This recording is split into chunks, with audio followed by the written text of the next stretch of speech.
Innal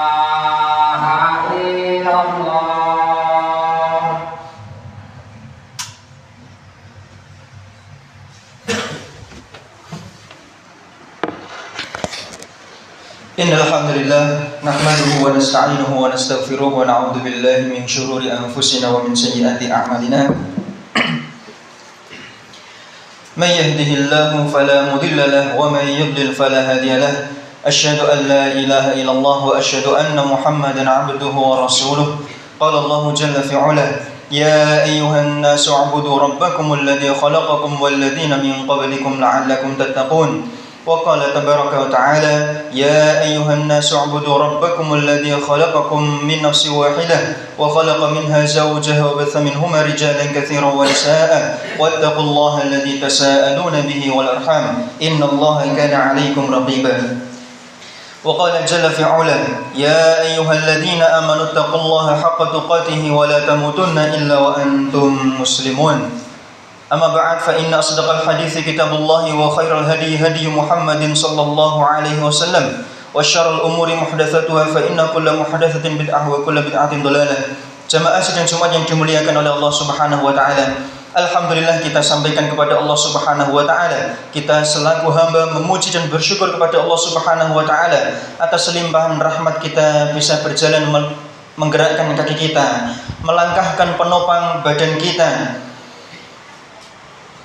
menyiapkan pendengaran kita, membuka hati kita, mensucikan jiwa-jiwa kita di hari yang mulia ini penuh dengan keberkahan. Setiap muslim mendekatkan diri kepada Allah dengan amal ketaatan.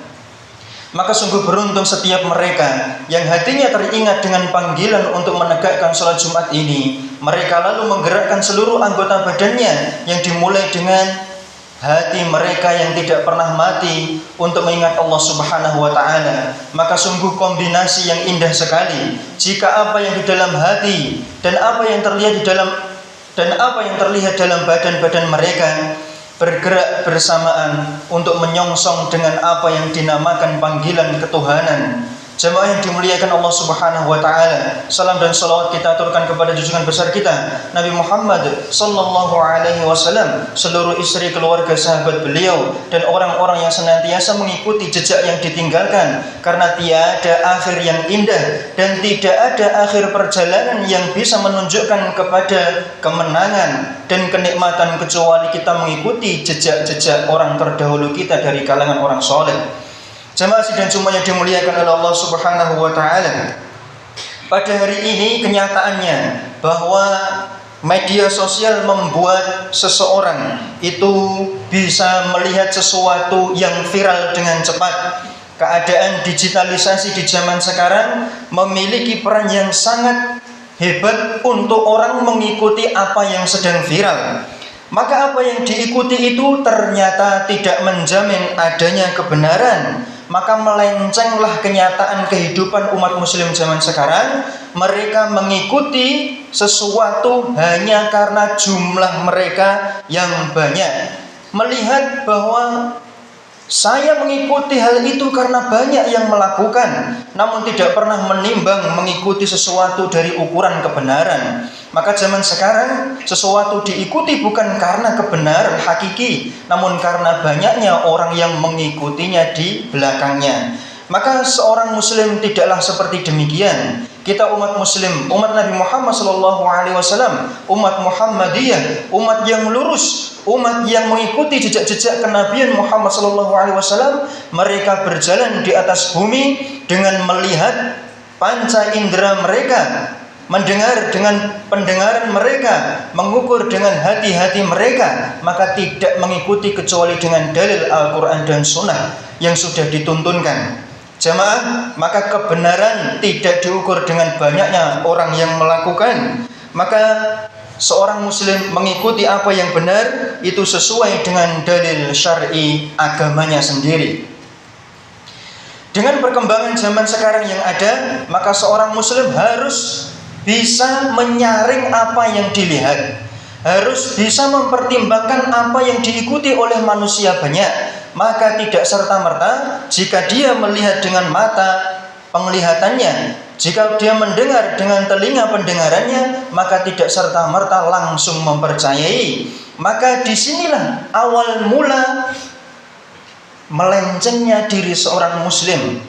Ketika dia lebih sering membuka gadget, membuka HP, namun tidak pernah diiringi dengan peningkatan keilmuan Islamnya.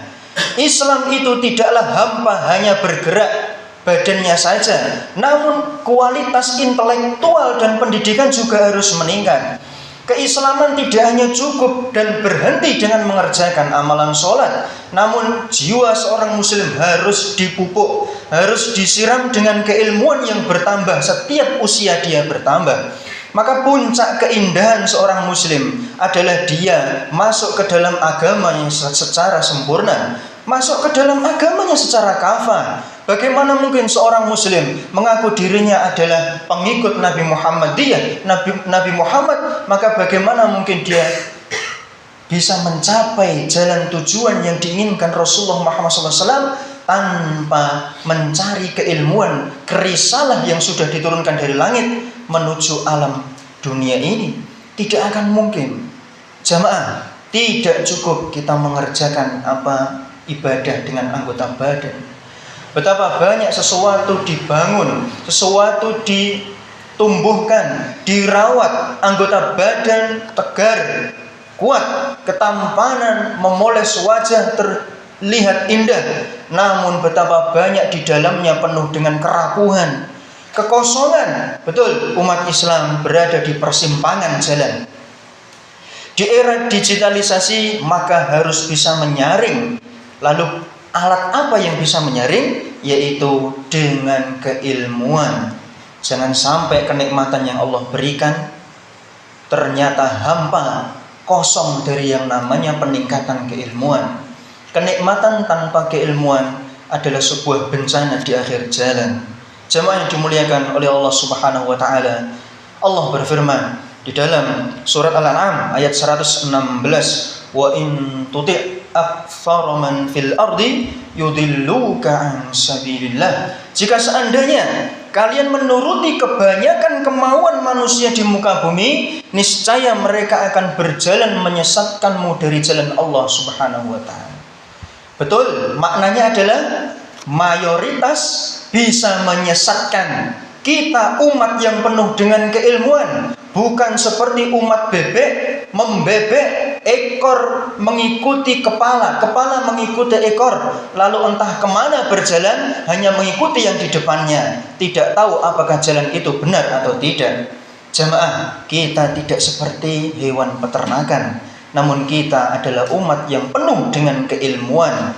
Maka sungguh orang yang mulia adalah orang yang mengisi waktu-waktunya dengan keilmuan, lalu mengamalkan dengan amal peribadahan. Jamaah, kita umat spesial. Umat spesial. Kita tidak seperti umat Nasrani. Di dalam Al-Fatihah kita membaca setiap hari, ghairil maghdubi alaihim. Maghdubi alaihim yaitu orang Nasrani. Mereka dalam beribadah tanpa keilmuan. Betul, mereka beribadah tanpa arahan dan tanpa petunjuk keilmuan. Namun kita juga tidak seperti waladhdallin, orang yang Allah murka kepada mereka. Yaitu siapa? Mereka yang menyembah Tuhan, mereka yang memiliki keilmuan namun enggan untuk menyembah Tuhan. Mereka pintar namun tidak mau menyembah Tuhan, yaitu Bani Israel.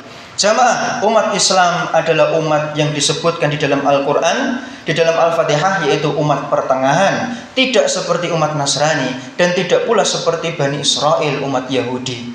Kita penuh dengan keilmuan, lalu beramal dengan keilmuan. Tidak sembarangan mengikuti apa yang sedang tren, apa yang dilakukan oleh kebanyakan manusia. Karena kebanyakan manusia sesungguhnya mereka mampu menyesatkan orang-orang di sekitarnya. Sungguh kita umat yang asing. Rasulullah SAW pernah bersabda dalam riwayat yang sahih Bukhari Muslim, bada'al islamu ghariba wa sayaudu kama bada'a ghariba. Tuba lil ghuraba. Islam itu bermula dalam keasingan. Mulanya asing, Nabi Muhammad sendirian. Lalu diikuti oleh istri yang tercinta Khadijah. Diikuti oleh orang yang tidak memiliki hubungan darah, Abu Bakar. Diikuti oleh orang-orang yang miskin di antara mereka. Karena orang-orang yang kaya tidak mau melepaskan kedudukan sosial mereka. Tidak mau mengikuti orang siapa ini? Kamu itu pemuda siapa? Bermula dari keterasingan. Dan Rasulullah mengatakan tidak berhenti di situ. Islam akan kembali asing. Sayangnya, jika Islam itu asing di negeri yang mayoritas Muslim, maka sungguh merugi. Siapa yang beruntung, mereka adalah orang-orang yang asing di tengah keislaman. Jamaah yang dimuliakan oleh Allah Subhanahu wa taala, jika orang asing itu sudah ditakdirkan, mudah-mudahan kita semua yang duduk di majelis ini menjadi orang yang asing, yaitu orang yang asing memegang syariat-syariat Islam, mengerjakan perintah Allah dan meninggalkan larangan. Kita memegang sunnah-sunnah Rasulullah Muhammad SAW, mengerjakan apa yang diperintahkan. Aqulu qouli hadza wa astaghfirullah li wa lakum wa li sairil muslimin min kulli dzamb fastaghfiruhu innahu huwal ghafurur rahim.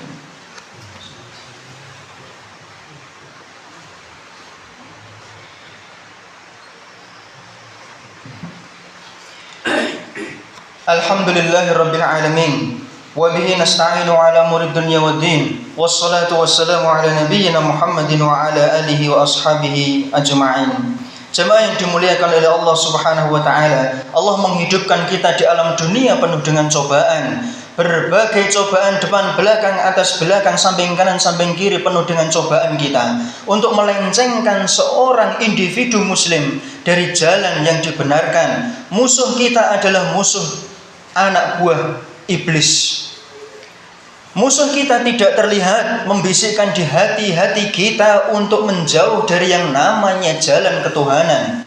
Iblis dengan anak bala tentaranya membisikkan kita siang malam untuk menjauhkan kita dari jalan ketaatan. Maka di antara ujian dan cobaan adalah kemajuan teknologi yang membuat kita semakin jauh dari ketaatan. Maka kita harus menyaring bahwa tidak setiap orang yang populer dan terkenal kita pasti mengambil apa yang dia katakan. Tidak menjamin orang yang terkenal adalah mereka yang di atas kebenaran. Maka kita seorang muslim harus menyaring apa yang kita terima dari kabar-kabar yang ada dari digitalisasi, kabar-kabar dan berita yang ada di genggaman kita.